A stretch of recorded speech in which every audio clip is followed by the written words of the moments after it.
ज्ञानञ्जनशलाकया चक्षुरुन्मिलितमेन तस्मै श्रीगुरुवे नमः। श्रीचैतन्यमनोभीष्टं स्थापितं येन भूतले स्वयं रूपकदा मह्यं ददाति स्वपदान्तिकं। वन्देऽहं श्रीगुरु श्रीयुतपदकमलं श्रीगुरून् वैष्णवाचं श्रीरूपं साग्रजातं सगण रघुनाथान्वितं तं सजीवं साद्वैतं सावधूतं पर्यवेक्षितं कृष्ण चैतन्य देवम श्री राधा कृष्ण पादान सगण ललिता श्री विशाखान्विताश्च नित्यानंदम नमस्तुभ्यं प्रेमानंद प्रदायते कलोकलमस्य नाशाय जानवपतये नमः। नमो महावदन्याय कृष्ण प्रेम प्रदायते कृष्णाय कृष्ण चैतन्य नामिने गौरद्देश नमः। पंचतत्वात्मकं कृष्णं भक्तरूप स्वरूपकं भक्तावतारं भक्ताख्यं नमामि भक्ति शक्तिकं। हे कृष्ण करुणा सिंधु दीनबंधु जगतपतये गोपेश गोपिका कांत राधा कांत नमस्तुते। तप्त कांचन गौरांगे श्री राधे वृंदावनेश्वरी वृषभानुसुते देवी प्रणमामि हरिप्रिये। वाञ्छाकल्पतरुवृक्ष कृपा सिन्धुभ्येव च पतितानां पावनेभ्यो वैष्णवेभ्यो नमो नमः। जय श्री कृष्ण चैतन्य प्रभु नित्यानंद श्री अद्वैत गदाधर श्रीवासादि श्री गौर भक्तवृंद। हरे कृष्ण कृष्ण कृष्ण हरे हरे, हरे राम राम राम हरे हरे। तो इसमें आज हम लोग को श्रीमद् भगवद गीता अध्याय 6 ध्यान योग और श्लोक संख्या 44 नंबर पढ़ना है। बोलते हैं पूर्व अभ्यासेन तेनेव हीयते हवसो अपि सः जिज्ञासुरपि योगस्य शब्द ब्रह्माति वर्तते। अपने पूर्व जन्म की दैवी चेतना से वह न चाहते हुए भी स्वतः योग के नियमों की ओर आकर्षित होता है। ऐसे जिज्ञासु योगी शास्त्रों के अनुष्ठानों के परे स्थिर होते हैं। भगवान बता रहे हैं कि जो है अपने पूर्व जन्मों की दैवी चेतना से वह न चाहते हुए भी स्वतः योग के नियमों के प्रति आकर्षित हो जाता है। इस जीवन में अगर जो हम आध्यात्मिक चेतना जागृत कर लेते हैं तो, और जो इस जीवन में भक्ति में जीवन में सफल नहीं होते हैं तो फिर से एक मनुष्य जीवन मिलेगा। और आध्यात्मिक चेतना जागृत होने से पूर्व जन्म की दैवी चेतना से न चाहते भी स्वतः ही भक्ति योग के प्रति नियमों के प्रति हमारा आकर्षण होता जाएगा। और ऐसे जिज्ञासु योगी शास्त्रों के अनुष्ठानों के परे स्थिर होते हैं। बोलते हैं उन्नत योगी जन शास्त्रों के अनुष्ठानों के प्रति अधिक आकर्षित नहीं होते किंतु योग नियमों के प्रति स्वतः आकृष्ट होते हैं। तो जो उन्नत योगी जन हैं वो शास्त्रों के अनुष्ठानों के प्रति अधिक आकृष्ट नहीं होते बल्कि योग नियमों के प्रति स्वतः आकृष्ट होते हैं। कैसे योग नियम? जो नियम भगवान की भक्ति के लिए होता है। जो उत्कृष्ट योगी जन हैं, उन्नत हैं, वो योग नियमों के प्रति आकृष्ट होते हैं जिनके द्वारा वह कृष्ण भावनामृत में आरूढ़ हो सकते हैं। श्रीमद् भागवतम में उन्नत योगियों द्वारा वैदिक अनुष्ठानों के प्रति अवहेलना की व्याख्या इस प्रकार की गई है। अहो बतः स्वपचो गरीयान जीव जीव आग्रे वर्तते नाम तुभ्यम तेपस्तपस्ये जुहु ससुरार्यम ब्रह्मानुचुर नाम गृणंति ये थे। हे भगवान, जो लोग आपके पवित्र नाम का जप करते हैं वे चांडालों के परिवार में जन्म लेकर भी आध्यात्मिक जीवन में अत्यधिक प्रगति कर जाते हैं। ऐसे जपकर्ता निसंदेह सभी प्रकार के तप और यज्ञ कर चुके होते हैं, तीर्थ स्थानों में स्नान कर चुके होते हैं और समस्त शास्त्रों का अध्ययन कर चुके होते हैं। तो बता रहे हैं कि अगर जो कोई व्यक्ति चांडाल परिवार में जन्म लिया हो, चांडाल परिवार उसको बोलते हैं जो कुत्ते का मांस खाते हैं, उस घिनौने परिवार में भी जन्म लेकर कोई भगवान के पवित्र नाम का जप करता है तो धीरे धीरे वो आध्यात्मिक जीवन में प्रगति कर जाएगा। ऐसे जब कर्ता निसंदेह सभी प्रकार के तप और यज्ञ कर चुके होते हैं, तीर्थ स्थानों में यात्रा कर चुके होते हैं, समस्त शास्त्रों का अध्ययन कर चुके होते हैं। बोलते हैं इसका सुप्रसिद्ध उदाहरण भगवान चैतन्य महाप्रभु ने प्रस्तुत किया है, जिन्होंने ठाकुर हरिदास को अपने परम प्रिय शिष्य के रूप में स्वीकार किया। यद्यपि हरिदास ठाकुर का जन्म एक मुसलमान परिवार में हुआ था किंतु भगवान चैतन्य ने उन्हें नामाचार्य की पदवी प्रदान किया क्योंकि वे प्रतिदिन नियम पूर्वक भगवान के 3 लाख नाम का पवित्र जाप करते थे। और चूंकि वे निरंतर भगवान के पवित्र नाम का जप करते रहते थे, अतः यह समझा जाता है कि पूर्व जन्म में उन्होंने सप्त ब्रह्म नामक वेद वर्णित कर्मकांडों को पूरा किया होगा। अतः जब तक कोई पवित्र नाम नहीं नहीं लेता तब तक वो कृष्ण भावनामृत के नियमों को ग्रहण नहीं कर सकता। भगवान के पवित्र नाम हरे कृष्ण मंत्र का जप नहीं कर सकता जब तक कि वो नियमों को ग्रहण नहीं करता है। तो जब तक हम भगवान के पवित्र नाम का जप हम तभी कर पाएंगे जब हम कुछ नियमों को ग्रहण करेंगे जो भक्ति के अनुकूल है, तभी हम हरि नाम का जप ध्यान पूर्वक कर पाएंगे। ठीक है ना? अब बता रहे हैं कि हरिदास ठाकुर का एग्जाम्पल बता रहे हैं कि यहाँ पर जो चैतन्य महाप्रभु के शिष्य थे वो नियमित 3 लाख नाम भगवान के पवित्र नाम का जप किया करते थे। और बता रहे हैं कि पूर्व जन्म में उन्होंने शब्द ब्रह्म नामक वेद वर्णित कर्मकांड को पूरा किया होगा। अतएव जब तक कोई पवित्र नहीं होता तब तक वो कृष्ण भावनामृत के नियमों को ग्रहण नहीं कर सकता है। तो कृष्ण भावनामृत के नियमों को ग्रहण करने के लिए हमें क्या करना पड़ेगा? पहले पवित्रता धारण करनी पड़ेगी। और पवित्रता धारण हम तभी कर पाएंगे जब हम भगवान के पवित्र नाम का जप करेंगे। बोलते हैं प्रयत्न गत मानस्तु योगी स्वशुद्ध किल विषम अनेक जन्म संसिद्धो ततो यान्ति पराम गति।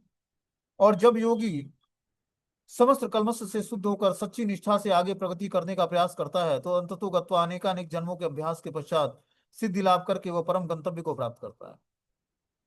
क्या बता रहे हैं कि जब योगी समस्त कल्मश से शुद्ध होकर सच्ची निष्ठा से आगे प्रगति करने का प्रयास करता है तो अंततो गत्वा अनेकानेक जन्मों के अभ्यास के पश्चात सिद्धि लाभ करके परम गंतव्य को प्राप्त करता है। तो परम गंतव्य है क्या? परम गंतव्य है भगवान का धाम। तो परम गंतव्य को प्राप्त करने के लिए क्या करना पड़ेगा? समस्त कल्मश से शुद्ध होकर सच्ची निष्ठा के साथ भक्ति में जीवन में आगे प्रगति करना पड़ेगा, तब जाकर हम अपने परम गंतव्य को प्राप्त करेंगे। बोलते हैं सदाचारी धनवान और पवित्र कुल में उत्पन्न पुरुष योगाभ्यास के अनुकूल परिस्थिति से सचेष्ट हो जाता है, अतः वह दृढ़ संकल्प करके अपने अधूरे कार्य को करने में लग जाता है और इस प्रकार वह अपने को समस्त भौतिक कल्मश से शुद्ध कर लेता है। समस्त कल्मश से मुक्त होने पर उसे परम सिद्धि कृष्ण महानामृत प्राप्त होती है। कृष्ण महानामृत ही समस्त कल्मश से मुक्त होने की पूर्ण अवस्था है। तो बता रहे कि सदाचारी धनवान या पवित्र कुल में उत्पन्न पुरुष योगाभ्यास के अनुकूल परिस्थिति से सचेष्ट हो जाता है कि अगर जो कोई व्यक्ति सदाचारी धनवान और पवित्र कुल में उत्पन्न है तो उसको योगाभ्यास के लिए अनुकूल परिस्थिति मिलती है, ठीक है ना। उस अनुकूल परिस्थिति को स्वीकार करके दृढ़ संकल्प के साथ अपने अधूरे कार्य को पूरा कर सकता है वो। मतलब जो भक्ति अधूरी रह गई उस कार्य को पूरा करने के लिए भगवान ने उसको फिर से चांस दिया, तो उसको सदाचारी परिवार में जन्म दिया या धनवान पवित्र कुल में जन्म लिया वो। अब वो दृढ़ संकल्प करके अपने अधूरे कार्य को पूरा कर सकता है। इस प्रकार वो अपने समस्त भौतिक कल्मश से शुद्ध कर लेता, अपने को शुद्ध कर लेगा और समस्त कल्मश से मुक्त होने पर उसे परम सिद्धि कृष्ण महानामृत प्राप्त होगा। जब व्यक्ति समस्त कल्मशों से मुक्त हो जाएगा तभी उसको परम सिद्धि प्राप्त होगी। कृष्ण महानामृत की ही समस्त कल्मश से मुक्त होने की पूर्ण अवस्था है। जब हम कृष्ण महानामृत को अपनाते हैं तो हम धीरे धीरे समस्त कल्मशों से मुक्त हो जाते हैं। इसकी पुष्टि भगवत गीता में हुई है कि येषां त्वन्तगतं पापम जनानां पुण्य कर्मणाम ते द्वंद्व मोह निर्मुक्ता भजन्ते माम दृढ़व्रता। कि अनेक जन्मों तथा पुण्य कर्मों कर्म कर्म करने से जब कोई समस्त कल्मश से और मोह में द्वंद्व से पूर्णतः मुक्त हो जाता है तभी वो भगवान की दिव्य प्रेमा भक्ति में लग पाता है। क्या बता रहे हैं कि अनेक जन्मों के पुण्य कर्म करने से जब कोई समस्त कल्मश से और मोह में द्वंद्व से पूर्णतः मुक्त हो जाता है तब वो भगवान की भक्ति में दृढ़ता पूर्वक लग पाता है। भगवान की भक्ति में दृढ़ता पूर्वक लगने के लिए हमें क्या करना पड़ेगा? समस्त कल्मश और मोहमय द्वंद्वों से मुक्त होना पड़ेगा और ये भक्ति करके ही हमें ये स्थिति प्राप्त होगी। ऐसा नहीं कि अचानक हम भगवान की प्रेमा भक्ति को प्राप्त कर लेंगे, पहले ये स्थिति हमें धीरे धीरे ग्रेजुअली प्राप्त होगी। इसके लिए हमें भगवान की भक्ति ही करके हम धीरे धीरे दिव्य प्रेमा भक्ति के स्तर पर पहुंच पाएंगे। बोलते तब तपस्वी अभयो अधिको योगी ज्ञानीभ्यो अपि मतो अधिक कर्मीभ्य च अधिको योगी तस्मात् योगी भवम अर्जुन। योगी पुरुष तपस्वी से ज्ञानी से तथा सकाम कर्मियों से बढ़कर होता है, अतः हे अर्जुन तुम सभी प्रकार से योगी बनो। भगवान अर्जुन को बताते हैं कि जो योगी पुरुष होता है वह तपस्वी ज्ञानी और सकाम कर्मियों से बढ़कर होता है, अतः हे अर्जुन तुम सभी सभी प्रकार से योगी बनो। योगी बनने का मतलब है कि भक्ति योग का पालन करो। जब हम योग का नाम लेते हैं तो हम अपनी चेतना को परम सत्य के साथ जोड़ने की बात करते हैं। योग का मतलब होता है जोड़ना, और भक्ति योग मतलब अपने इंद्रियों को भगवान की भक्ति से जोड़ना ही भक्ति योग कहलाता है। योग का अर्थ होता है जोड़ना और भक्ति का मतलब है भक्ति। तो भक्ति करके अपने इंद्रियों को भगवान से जोड़ देना, भगवान की भक्ति से जोड़ देना ही भक्ति योग कहलाता है। बता रहे हैं कि हम अपनी चेतना को परम सत्य के साथ जोड़ने की बात करते हैं। विविध अभ्यास करता इस पद्धति को ग्रहण की विशेष विधि के अनुसार विभिन्न नामों से पुकारते हैं। जब यह योग पद्धति सकाम कर्मों से मुख्यतः संबंधित होता है तो कर्म योग कहलाता है। जब यह चिंतन से संबंधित होता है तो ज्ञान योग कहलाता है, और जब यह भगवान की भक्ति से संबंधित होता है तो यह भक्ति योग कहलाती है। भक्ति योग या कृष्ण भावनामृत समस्त योगों की परम सिद्धि है, जैसा कि अगले श्लोक में बताया जाएगा। भगवान ने यहाँ पर योग की श्रेष्ठता की पुष्टि की है, किंतु उन्होंने इसका उल्लेख नहीं किया है कि यह भक्ति योग से श्रेष्ठ है। भक्ति योग पूर्ण आत्मज्ञान है, अतः इससे बढ़कर कुछ भी नहीं है। आत्मज्ञान के बिना तपस्या अपूर्ण है, परमेश्वर के प्रति संपूर्ण हुए बिना ज्ञान योग भी अपूर्ण है। सकाम कर्म भी कृष्ण भावनामृत के बिना समय का अव्यय मात्र है। अतः यहाँ पर योग का सर्वाधिक प्रशंसनीय रूप भक्ति योग कहलाया है। बता रहे कि जो है परमेश्वर के प्रति समर्पित हुए बिना ज्ञान योग भी अपूर्ण है। हम जो भी योग का पालन करें, जब तक हम भगवान के प्रति समर्पित नहीं होते हैं, तब तक हम योग में पूर्णता प्राप्त नहीं करेंगे। योग की पूर्णता का मतलब है कि हर वस्तु व्यक्ति स्थान को भगवान से जोड़ देना, अपनी इंद्रियों को भगवान से जोड़ देना ही योग की पूर्णता कहलाती है। सकाम कर्म भी कृष्ण भावनामृत के बिना समय का अव्यय मात्र है। हम जो सकाम, देखो दो तरह के कार्य होते हैं, एक होता है सकाम और दूसरा है निष्काम।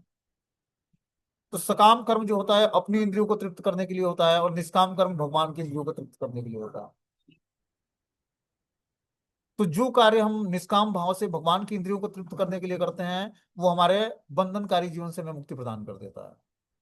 और जो कार्य हम अपनी इंद्रियों को तृप्त करने के लिए करते हैं, वो हमें फिर से बंधन में डाल देता है। इसलिए हर कार्य अपने को बहुत ही सोच समझ के भगवान की इंद्रियों को सेटिस्फाई करने के लिए करना है। और वो काम निष्काम कर्मयोग कहलाता है। एक है सकाम कर्मयोग, दूसरा है निष्काम कर्मयोग।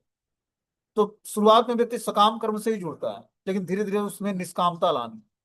निष्कामता मतलब हर कार्य भगवान की प्रसन्नता के लिए करना। बोलते हैं योगी नाम अपनी सर्वेशम मदगते अंतरात्मना श्रद्धा वा भजते यो माम सौम्य युक्त तमो मता। और समस्त योगियों में जो योगी अत्यंत श्रद्धा पूर्वक मेरे परायण है, अपने अंतःकरण में मेरे विषय में सोचता है और मेरी दिव्य प्रेमा भक्ति करता है, वह योग में मुझसे परम अंतरंग रूप से युक्त होता है और सबों में सर्वोच्च होता है। यही मेरा मत है। भगवान अपना मत देते हैं कि समस्त योगियों में जो योगी अत्यंत श्रद्धा पूर्वक मेरे परायण है, तो हमें श्रद्धा पूर्वक भगवान के परायण होना पड़ेगा।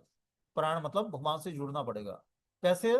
श्रद्धा पूर्वक अपने अंतःकरण में भगवान के विषय में सोचना पड़ेगा और भगवान की दिव्य प्रेमा भक्ति करना पड़ेगा।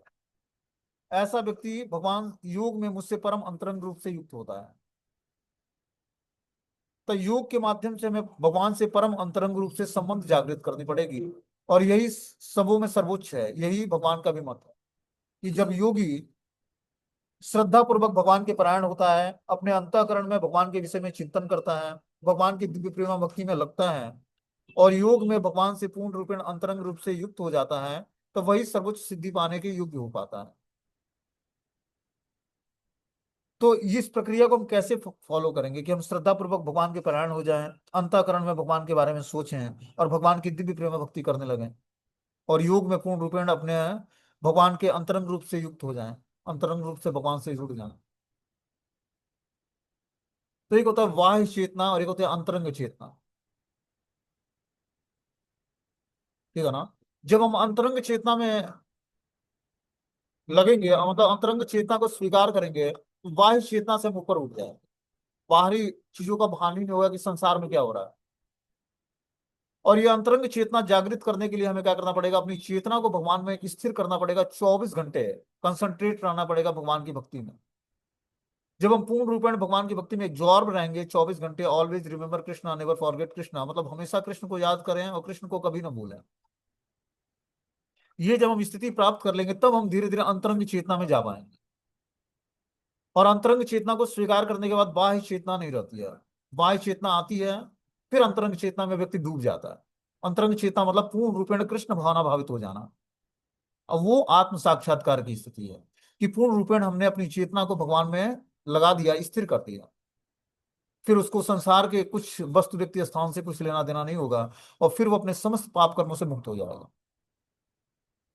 मुक्त तो पहले ही हो जाएगा, तभी वो अपने पूर्ण रूपेण अपनी चेतना को भगवान में स्थिर कर पाएगा। बता रहे हैं कि यहाँ पर भजते शब्द महत्वपूर्ण है। भजते भज धातु से बना है, जिसका अर्थ है सेवा करना। अंग्रेजी शब्द वर्शिप से यह भाव व्यक्त नहीं होता, क्योंकि इससे पूजा करना, सम्मान दिखाना या योग्य का सम्मान करना समुचित होता है। किंतु प्रेम तथा श्रद्धा पूर्वक सेवा तो श्री भगवान के निमित्त होती है। किसी सम्माननीय व्यक्ति या देवता की पूजा न करने वाले को अशिष्ट कहा जाता है, किंतु भगवान की सेवा न करने वाले को पूरी तरह से भर्त्सना की जाती है। प्रत्येक जीव भगवान का अंश स्वरूप है, और इस तरह प्रत्येक जीव को अपने स्वभाव के अनुसार भगवान की सेवा करनी चाहिए। ऐसा न करने पर वो नीचे गिर जाता है। तो बता रहे हैं यहाँ पर कि जो है सेवा करना मनुष्य का धर्म है। हर व्यक्ति के अंदर सेवा करने का नेचर पाया जाता है। वो सेवक होगा, या तो माया की सेवा करेगा या भगवान की सेवा करेगा। तो भगवान की सेवा करके धीरे धीरे दिव्य स्तर को प्राप्त करेगा और धीरे धीरे मुक्त हो जाएगा। लेकिन माया की सेवा करके फिर से इस भौतिक संसार में और फंसता जाएगा। और ये भगवान ने हर व्यक्ति को फ्री विल दिया, स्वतंत्रता दिया कि आपको अपने फ्री विल का सही उपयोग करके भगवान की भक्ति करो और भगवान की भक्ति से विमुख होकर माया की सेवा करो। तो देखो, हमारे कर्म हमें भगवान से जुड़ने नहीं देते हैं। भगवान की भक्ति के लिए फेवरेबल कंडीशन कभी नहीं आएगा। जो जीवात्मा भगवान से प्रेयर नहीं करेगा, भगवान से रोएगा नहीं भगवान के सामने, क्योंकि ये कृपा सिद्ध प्रोसेस है। हमें इस प्रोसेस में कृपा की याचना करनी पड़ेगी गुरु से, भगवान से, तब जाकर हम धीरे धीरे अपने पाप कर्मों से छूटेंगे। जीवन बीत जाएगा व्यक्ति को अपने पाप कर्मों से छूटने में, भगवान की भक्ति तो दूर दूर तक नजर ही नहीं आएगी। समझ रहे बात को? इसके लिए कृपा चाहिए, और कृपा मिलती है प्रार्थनाओं से। ये भक्ति में जीवन स्वीकार करने का मतलब है कि हमारा जीवन जो है प्रार्थनाओं पर आधारित होना चाहिए। जितना ही हम हृदय से प्रार्थना करेंगे भगवान से, गुरु से, वैष्णव से, साधुओं से, भगवान की तदीय वस्तु से, श्री विग्रहों से, उतना ही हमारे जीवन में धीरे धीरे फेवरेबल चांसेज आएंगे भक्ति करने के। क्योंकि ये प्रोसेस ही जो है भक्ति में जीवन का जो प्रोसेस है, ये प्रार्थनाओं पर हमारे टिका हुआ। इसलिए हम देखते हैं कि वैष्णव आचार्य जो हुए, भक्ति विनोद ठाकुर जी, नरोत्तम दास ठाकुर, लोचन दास ठाकुर, उन्होंने वैष्णव भजन गाए। उन वैष्णव भजनों को जब हम भगवान के सामने ऐसी प्रस्तुत करते हैं हृदय से, तो उससे उस आचार्य की भी कृपा मिलती है और भगवान की भी कृपा मिलती है। इसलिए मैं वैष्णव भजनों को, या श्रीमद् भागवतम में बहुत सारे प्रेयर्स दिए हुए हैं। जैसे विपरीत संकट में गजेंद्र ने भगवान से प्रेयर किया। तो गजेंद्र प्रेयर एक हाथी का प्रेयर नहीं है, एक पशु का प्रेयर नहीं है भगवान के सामने, एक भक्त का प्रेयर है भगवान के सामने। ऐसा नहीं कि गजेंद्र हाथी है और हाथी के साथ हाथी जो है प्रेयर कर रहा है, तो वो प्रेयर हमारे लिए क्यों है भाई? ऐसा नहीं है। वो भगवान का महान भक्त था, उसको श्राप लगा था अगस्त ऋषि का, इसलिए वो गजेंद्र हाथी बना था। और पशु के शरीर में भी वो उस चेतना को जागृत रख सका, ये भगवान की विशेष कृपा थी उस पर। पूर्व जन्म की आध्यात्मिक चेतना उस पशुवत जीवन में भी उसको पूर्ण रूपेण अनुभव था कि मैं पिछले जीवन में क्या था और किस कारण से मुझे इस हाथी के शरीर में आना पड़ा। वो इंद्रद्युम्न राजा था और अपने राज्य का मतलब करते हुए उसने अपने राजपाट से मुक्त होकर और ध्यान में बैठा था एकांत स्थान में। और अगस्त ऋषि आते हैं, देखते हैं कि ये हाथी की तरह बैठा हुआ है। एक ब्राह्मण के आने पर भी इसने रिस्पेक्ट प्रदान नहीं किया, तो वो उन्होंने श्राप दे दिया उसको, जबकि गलती नहीं थी इंद्रद्युम्न राजा की। लेकिन उस श्राप से फिर उसको हाथी बनना पड़ा। और हाथी का मतलब है तमोगुण का द्योतक होता है। हम सबके अंदर तमोगुण है, आलस्य है, प्रमाद है, निद्रा, आलस्य, भय, प्रमाद, इन सब चीजों से मुक्त होने के लिए जब हम गजेंद्र मोक्ष का पाठ करते हैं तो धीरे धीरे इन समस्त व्याधियों से मुक्त हो पाते हैं। और गजेंद्र मोक्ष एक ऐसा स्तुति है जिसको पढ़ने से समस्त हम भौतिक जो हमारे ऊपर ऋण होते हैं उससे मुक्त हो जाता है व्यक्ति। चाहे धन का ऋण हो या कोई और शारीरिक ऋण हो, उन सारे ऋणों से व्यक्ति मुक्त हो जाएगा। और जो सुबह सुबह उठकर ब्रह्म मुहूर्त में गजेंद्र मोक्ष का पाठ करता है तो समस्त ऋणों से मुक्त हो जाएगा,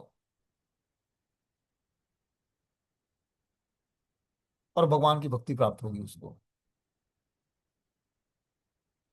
तो कुछ प्रेयर्स हमें भगवान को रेगुलर बेसिस ऑफरिंग कर दीजिए। जब हम रेगुलर बेसिस भगवान को प्रणाम करके और उसी स्तुतियों का पाठ करते हैं तो भगवान बहुत ही प्रसन्न होते हैं। क्योंकि श्रीमद् भागवतम के हर एक स्तुति जो है प्रमाणिक है। जब हम प्रमाणिक स्तुति का पाठ करते हैं, अपने मन से काल्पनिक स्तुति नहीं, प्रमाणिक स्तुति जो श्रीमद् भागवतम या भगवत गीता के माध्यम से जो हमें सीखने को मिलता है या सुनने को मिलता है, जब उस प्रमाणिक स्तुति को भगवान के सामने प्रस्तुत करते हैं तब भगवान अति प्रसन्न होते हैं उससे। और भगवान को प्रसन्न करके ही, उनकी कृपा को आकर्षित करके ही जीवात्मा धीरे धीरे भक्ति में जीवन में दृढ़ हो पाएगा। ये मनुष्य जीवन में देखो, जो भी हमारे पास चिंताएं हैं, व्याधियां हैं ना, ये जीवन में छुटकारा प्राप्त होने इस तरह नहीं कर रहा। और ये कर्मों के हिसाब से हमारे जीवन में आएंगे। हर व्यक्ति अपने कहीं ना कहीं परेशानियों से जूझ रहा है। ऐसा नहीं कि कोई भौतिक संसार में सुखी है और बिल्कुल स्ट्रांगली भक्ति में जो भी, हर व्यक्ति स्ट्रगल, संघर्ष कर रहा है अपने अनर्थों से छूटने के लिए। किसी को कुछ ज्यादा प्रॉब्लम है, किसी को कुछ कम प्रॉब्लम है। लेकिन उसमें हमें श्रवणम कीर्तनम से समझौता नहीं करना है, भक्ति में जीवन से समझौता नहीं करना है, क्योंकि ये रेयर मिला है। सुख दुख तो हमारे भाग्य के अनुसार हमारे जीवन में आएंगे और छूट जाएंगे, चले जाएंगे, कभी सुख आएगा कभी दुख के पल आएंगे, लेकिन जो कृष्ण भक्ति का जो पल निकल जाएगा ये फिर दोबारा वापस नहीं आएगा। इसके लिए हमें प्रयास करना है कि इसमें हम दृढ़ता पूर्वक लगे रहें। बता रहे हैं कि जो है, किंतु प्रेम तथा श्रद्धा पूर्वक सेवा तो श्री भगवान के निमित्त है। किसी सम्माननीय व्यक्ति या देवता की पूजा न करने वाले को अशिष्ट कहा जाता है, किंतु भगवान की सेवा न करने वाले को पूरी तरह भर्त्सना की जाती है। प्रत्येक जीव भगवान का अंश स्वरूप है, और इस तरह प्रत्येक जीव का को अपने स्वभाव के अनुसार भगवान की सेवा करनी चाहिए। ऐसा न करने पर वो नीचे गिर जाता है। अपने स्वभाव के अनुसार, अपने सामर्थ्य के अनुसार हमें भगवान की दिव्य सेवा में लगना पड़ेगा, तभी जाकर हम अपने स्वभाव को जान पाएंगे। बोले ऐसा न करने पर व्यक्ति नीचे गिर जाएगा, और जो अपने स्वभाव के अनुसार भगवान की दिव्य सेवा में लगता नहीं है तो उसका पतन हो जाएगा। भागवतम पुराण में 11वें स्कंद के 5वें अध्याय के तीसरे श्लोक में इसकी पुष्टि की गई है कि य ऐसा पुरुषम साक्षात आत्म प्रभवमीश्वर न भजंत वा जानन्ति स्थान अभ्रष्टा पत्यंतो अध। जो मनुष्य अपने जीवन दाता आद्य भगवान की सेवा नहीं करता और अपने कर्तव्य में शिथिलता बरतता है, वह निश्चित रूप से अपने स्वाभाविक स्थिति से नीचे गिर जाता है। तो देखो, भगवान की भक्ति में हमें आलस्य नहीं ले आना पड़ेगा। बोलते हैं कि आद्य भगवान की सेवा न करके जिन्होंने हमें जीवन प्रदान किया है, अगर जो अपने कर्तव्य में शिथिलता बरतता है तो निश्चित रूप से अपने स्वभाव की स्थिति से नीचे गिर जाएगा। भागवतम पुराण के इस श्लोक में भजंती शब्द व्यवहृत है। भजन शब्द का प्रयोग परमेश्वर के लिए प्रयुक्त किया गया है। इस श्लोक में प्रयुक्त अजानंती शब्द भगवत गीता में पाया जाता है कि अजानंती माम मूढ़ा, केवल मूर्ख और धूर्त भगवान की कृष्ण का उपहास करते हैं। ऐसे मूर्ख भगवत भक्ति में प्रवृत्त न होकर भगवत गीता का पर भाष्य लिखते हैं। फलतः वे भजंती और वर्षित शब्दों के अंतर को नहीं समझ पाते हैं। भक्ति योग समस्त योगों की परिणति है। अन्य योग तो भक्ति योग में भक्ति तक पहुंचने के साधन मात्र है, कि अन्य योगों का भी भगवत गीता में वर्णन है, लेकिन भक्ति योग तक पहुंचने का माध्यम है अन्य योग। जैसे भगवान ने कर्म योग बताया, ज्ञान योग बताया, अष्टांग योग बताया, ये भक्ति योग तक पहुंचने का एक माध्यम बस है। वास्तविक योग तो भक्ति है। भक्ति मतलब अपने संपूर्ण इंद्रियों को भगवान की दिव्य सेवा में लगाना ही जोड़ना। योग मतलब जोड़ना। तो जब हम भक्ति योग से अपने समस्त इंद्रियों को जोड़ देते हैं वही भक्ति योग कहलाता है। मतलब अपनी इंद्रियों को भक्ति में जोड़ना ही योग भक्ति योग है। योग का वास्तविक अर्थ भक्ति योग है। अन्य सारे योग भक्ति योग रूपी गंतव्य की दिशा में अग्रसर होना है। कर्म योग से लेकर भक्ति योग तक लंबा रास्ता आत्म साक्षात्कार तक जाता है। निष्काम कर्म योग इस रास्ते का आरंभ है। जब कर्म योग में ज्ञान और वैराग्य की वृद्धि होती है तब यह अवस्था ज्ञान योग कहलाती है। जब ज्ञान योग में अनेक भौतिक विधियों से परमात्मा के ध्यान में वृद्धि होने लगती है तब मन उन पर लगा रहता है, और इसे अष्टांग योग कहते हैं। इस अष्टांग योग को पार करने पर जब मनुष्य श्री भगवान कृष्ण के निकट पहुंचता है तो वह भक्ति योग कहलाती है। यथार्थ में भक्ति योग ही जीवन का चरम लक्ष्य है, किंतु भक्ति योग का सूक्ष्म विश्लेषण करने के लिए अन्य योगों को समझना होता है। अतः जो योगी प्रयत्नशील होता है वह शाश्वत कल्याण के लिए सही मार्ग पर रहता है। जो किसी एक बिंदु पर दृढ़ रहता है वह आगे प्रगति नहीं कर पाता। वह कर्म योगी, ज्ञान योगी, ध्यान योगी, राज योगी, हठ हठ योगी आदि नामों से पुकारा जाता है। यदि कोई इतना भाग्यशाली होता है कि भक्ति योग को प्राप्त हो सके तो यह समझना चाहिए कि उसने समस्त योगों को पार कर दिया है। तो योग के भी अलग अलग मेथड बताया गया। ज्ञान योग, ध्यान योग, राज योग, हठ योग, कर्म योग। इस तरह भगवान ने अनेक योगों का वर्णन किया गीता में, लेकिन उसमें समस्त योगों में उन्होंने सर्वश्रेष्ठ योग भक्ति को बताया। बता रहे हैं कि कृष्ण भावनाभावित होना योग की सर्वोच्च अवस्था है। ठीक उसी तरह जैसे हम यह कहते हैं कि विश्व भर में पर्वतों में हिमालय सबसे ऊंचा है, जो कि सर्वोच्च जिसकी सर्वोच्च चोटी एवरेस्ट कहलाती है। तो बता रहे हैं कि जो समस्त योगों में भक्ति योग ही सर्वश्रेष्ठ है, सर्वोच्च अवस्था है। जिस तरह हिमालय में सबसे ऊंचा पर्वत जो है एवरेस्ट पर्वत है। कोई बिरला भाग्यशाली ही वैदिक विधान के अनुसार भक्ति योग के पथ को स्वीकार करके कृष्ण भावनाभावित हो पाता है। आदर्श योगी श्याम सुंदर कृष्ण पर अपना ध्यान एकाग्र करता है और बदला बादल के समान सुंदर रंग वाले हैं, जिनका कमल सदृश मुख सूर्य के समान तेजवान है, जिनका वस्त्र रत्नों से प्रभावपूर्ण है और जिनका शरीर फूलों की माला से सुशोभित है। उनके अंगों को प्रकट करने वाली उनकी ज्योति ब्रह्म ज्योति कहलाती है। वे राम, नरसिंह, वराह और श्री कृष्ण जैसे विभिन्न रूपों में अवतरित होते हैं। वे सामान्य व्यक्ति की भांति माता यशोदा के पुत्र के रूप में जन्म ग्रहण करते हैं। कृष्ण गोविंद वासुदेव के नाम से जाने जाते हैं। वे पूर्ण बालक, पूर्ण पति, पूर्ण सखा, पूर्ण स्वामी, वे समस्त ऐश्वर्यों और दिव्य गुणों से ओतप्रोत हैं। जो श्री भगवान के इन गुणों के प्रति पूर्णतया अभिज्ञ रहता है वह सर्वोच्च योगी कहलाता है। तो सर्वोच्च योगी हमें बनना है, मतलब भक्ति योगी बनना है, तो हमें क्या करना पड़ेगा? भगवान के गोविंद कृष्ण वासुदेव नामों से हमें आकर्षण उत्पन्न करना पड़ेगा, क्योंकि भगवान ही पूर्ण बालक हैं, पूर्ण पति हैं, पूर्ण सखा हैं और पूर्ण स्वामी हैं। जो भी हमें प्रेम चाहिए अपने इस भौतिक संसार में, हम बच्चों में प्रेम खोजते हैं, या पत्नी पति में प्रेम खोजती है, या मित्रों में प्रेम खोजते हैं, या स्वामी में प्रेम खोजते हैं, तो भगवान सब कुछ बनने के लिए तैयार हैं। बस हमें क्या करना है? समस्त ऐश्वर्य और दिव्य गुणों से भगवान के ओतप्रोत होना पड़ेगा। उसके लिए हमें भक्ति योग के नियमों का पालन करना पड़ेगा, तभी जाकर हम भगवान से पूर्ण रूप में जुड़ पाएंगे। बता रहे हैं योग की यह सर्वोच्च दशा केवल भक्ति योग से ही प्राप्त की जा सकती है, जिसकी पुष्टि वैदिक साहित्य में होती है। यस्य देवे परा भक्ति यथा देवे तथा गुरु तस्येते कजताम हर्ता प्रकाशन्ते महात्मना। जिन महात्माओं के हृदय में श्री भगवान और गुरु के प्रति परम श्रद्धा होती है, उसमें वैदिक ज्ञान का संपूर्ण तात्पर्य स्वतः ही प्रकाशित हो जाता है। देखो क्या जबरदस्त स्टेटमेंट दिया है कि जिस महात्माओं के हृदय में श्री भगवान और गुरु के प्रति परम श्रद्धा होती है, जितना श्रद्धा भगवान के प्रति उतना ही श्रद्धा गुरु के प्रति होगी, तब ये सारे वैदिक ज्ञान उसके हृदय में प्रकाशित होगा। वैदिक ज्ञान सीखने से नहीं आता। वैदिक ज्ञान दिव्य ज्ञान हृदय प्रकाशित है। कैसे?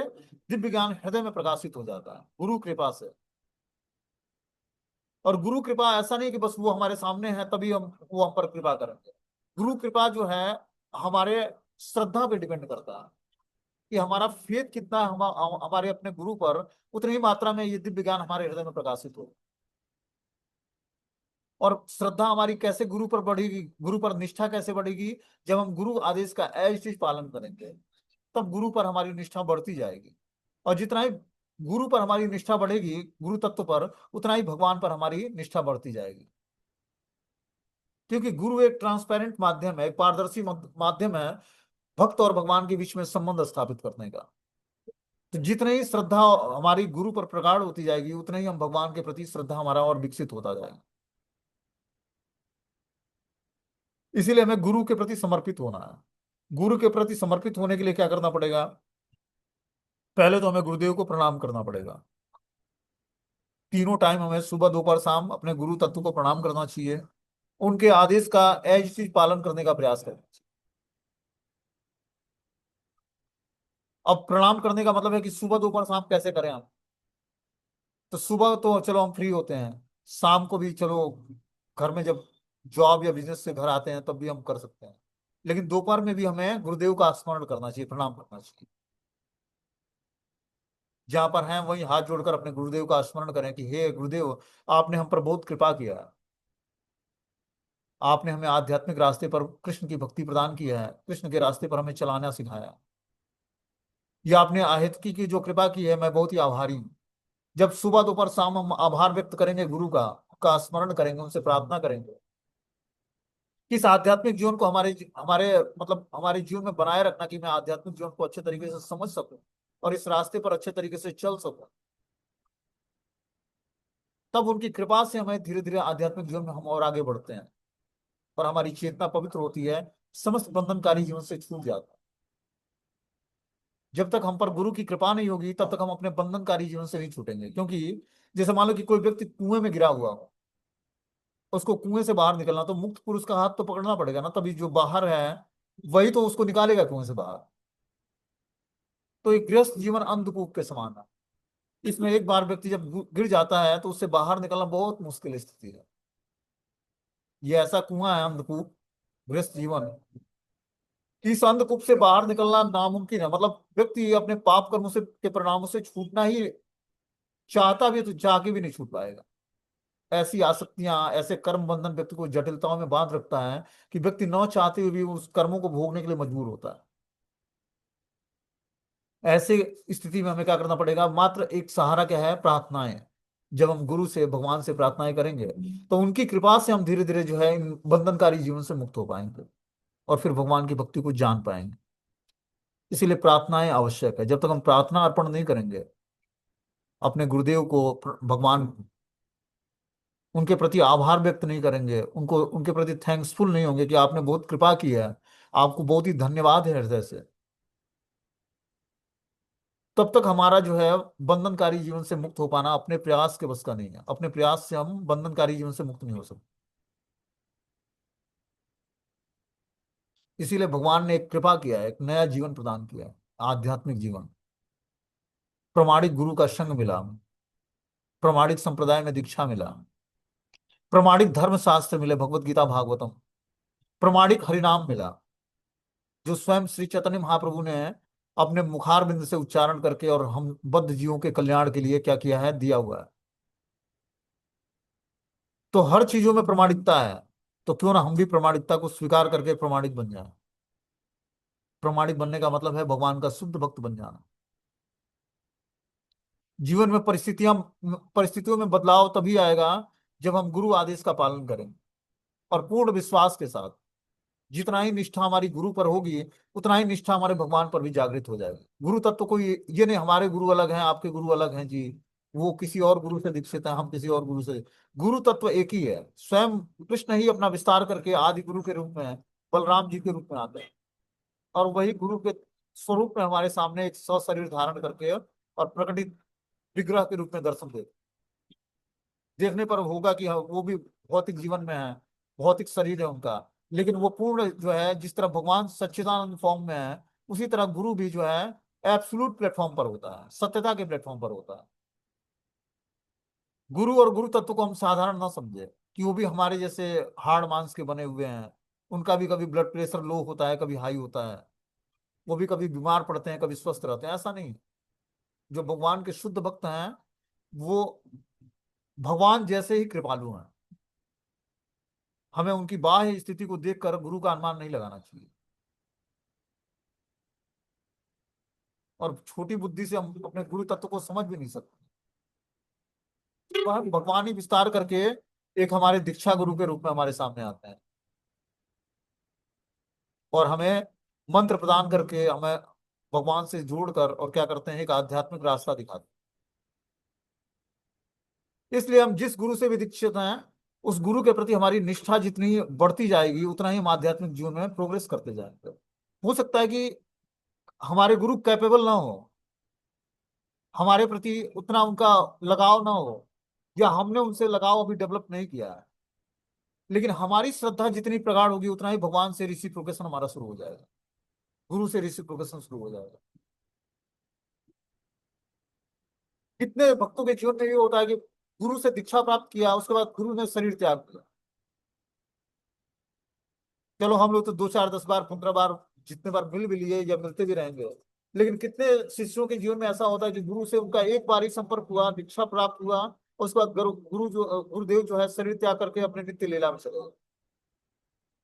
तो क्या अब उस भक्त की स्थिति क्या होगी? ऐसा थोड़ी ना कि गुरु जी चले गए तो अब वो भक्ति छोड़ देगा या उनके आदेश का पालन छोड़। दीक्षा का मतलब है कि उसका भगवान से एक यूनिक संबंध गुरु के माध्यम से जुड़ गया, गुरु परंपरा के माध्यम से जुड़ गया। गुरु तत्व एक गुरु तक ही समर्पित नहीं है। गुरु परंपरा जो है पूर्ण रूपेण स्वयं भगवान कृष्ण से चली आ रही है संप्रदाय। कृष्ण ने ब्रह्मा जी को ज्ञान दिया, ब्रह्मा जी ने नारद मुनि को, नारद मुनि ने व्यास देव। इस तरह से एक गुरु शिष्य परंपरा है, जो अपना ये ब्रह्म माधव गौड़ी संप्रदाय बोले हैं, ये गुरु शिष्य परंपरा के अंतर्गत है। ऐसा नहीं कि आज कोई गुरु उठा और जो है दीक्षा देना शुरू कर दिया, ऐसा नहीं है। गुरु एक वखूबी वो पोस्ट है जो रिस्पॉन्सिबिलिटी भरा ले, मतलब रिस्पॉन्सिबिलिटी है उसकी, पूर्ण रूपेण जिम्मेदारियां हैं, और परंपरागत है। उसने अपने गुरु को फॉलो किया, उसके गुरु ने अपने गुरु को फॉलो किया। इस तरह से गुरु शिष्य परंपरा में जब व्यक्ति जुड़ता जुड़ता है दीक्षा विधान के माध्यम से, तो वो डायरेक्टली भगवान से कनेक्टेड हो जाएगा। और कनेक्टेड आप तभी फील करोगे जब जीवन में गुरु आदेश का पालन करोगे एक्चुअली। जितनी मात्रा में आपका विश्वास बढ़ता जाएगा गुरु तत्व पर, उतनी मात्रा में आप अपने जीवन में भगवान कृष्ण का प्रेजेंस अनुभव कर पाओगे। बिना भगवान को अनुभव किए हुए, गुरु तत्व को अनुभव किए हुए, हम जीवन में सार्थकता प्राप्त नहीं कर पाएंगे। और ये तभी संभव हो पाएगा जब हमारा विश्वास, श्रद्धा शब्द विश्वास कैले सुदृढ़ निश्चय, कृष्ण भक्ति कैले सर्वकर्म कृत है। इस श्रद्धा शब्द विश्वास कैले सुदृढ़ निश्चय, इस श्रद्धा और विश्वास के साथ जब हम जुड़ेंगे, तब हमारा सुदृढ़ निश्चय जागृत होगा हमारे हृदय में कि कृष्ण भक्ति करने से ही हमारे समस्त कृत्य संपन्न हो जाए, समस्त कार्य संपन्न हो जाए।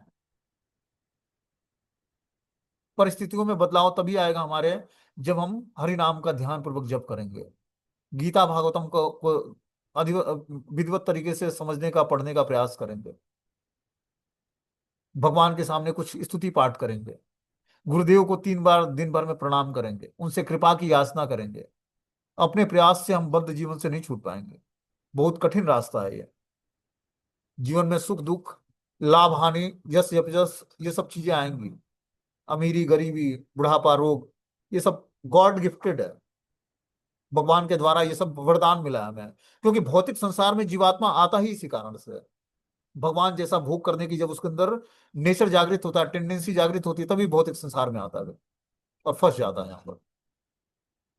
भगवान से विमुख होकर इस भौतिक संसार में भोग करने की इच्छा से हम सभी आए हैं। और जैसे ही भोग करने की इच्छा हमारी समाप्त होगी, वैसे ही हम अपने भगवान के अपने को करीब पाएंगे। इसी इच्छाओं को पवित्र करने के लिए मनुष्य जीवन मिला है। और भगवान के द्वारा अपने कर्मों के हिसाब से हमें प्रताड़नाएं मिलती हैं। वो प्रताड़नाएं आदि भौतिक क्लेश, अधिदैविक क्लेश या आध्यात्मिक क्लेश के रूप में हमारे सामने आती है। आदि भौतिक क्लेश क्या होता है? जो हमें भौतिक जीवों से मिलता है, अपने परिवार के जनों से, माता पिता, भाई बहन, दोस्त मित्र, पति पत्नी से जो हमें मिलता है, ये आदि भौतिक क्लेश कहलाता है। अब वो साथ में ही रहेगा और प्रताड़ित करता रहेगा। आदि दैविक क्लेश जो होता है वो सुनामी आना, बाढ़ आना, भूकंप आना, सूर्य की गर्मी बढ़ जाना, ये सब चीज जो आदि दैविक क्लेश, ये दैविक प्रकोप से जो क्लेश उत्पन्न होता है। और आध्यात्मिक क्लेश, आध्यात्मिक क्लेश मन बुद्धि के क्लेशित होने से उत्पन्न होता है। कि मन बुद्धि में इतना क्लेश बढ़ गया कि वो पूर्ण रूपेण जो है व्यक्ति सुसाइड करने के लिए तैयार हो गया। क्या? उसके उसके मन बुद्धि में ऐसा क्लेश उत्पन्न हुआ जिसके कारण व्यक्ति जो है पागल हो जाता है। उसको पता भी नहीं लगता कि ये क्लेश किस कारण से उत्पन्न हो गया। और ये बहुत ही सटल रूप से आध्यात्मिक क्लेश व्यक्ति को सताता है।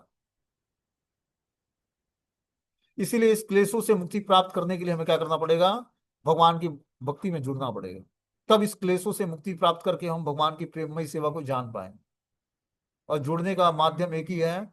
जितना ही हम ध्यान पूर्वक हरि नाम का जप करेंगे, जितना ही ध्यान पूर्वक स्वाध्याय यज्ञ शास्त्रों को पढ़ेंगे, जितना ही ध्यान पूर्वक भगवान को प्रणाम करना है, स्तुति पाठ करना है, प्रसाद ग्रहण करना है, एकादशी व्रत रखना है, जितना ही हम दृढ़ता पूर्वक करेंगे, उतना ही हम आध्यात्मिक जीवन में प्रोग्रेस कर पाएंगे और जीवन को सार्थक बना पाएंगे। ठीक है, हरे कृष्णा।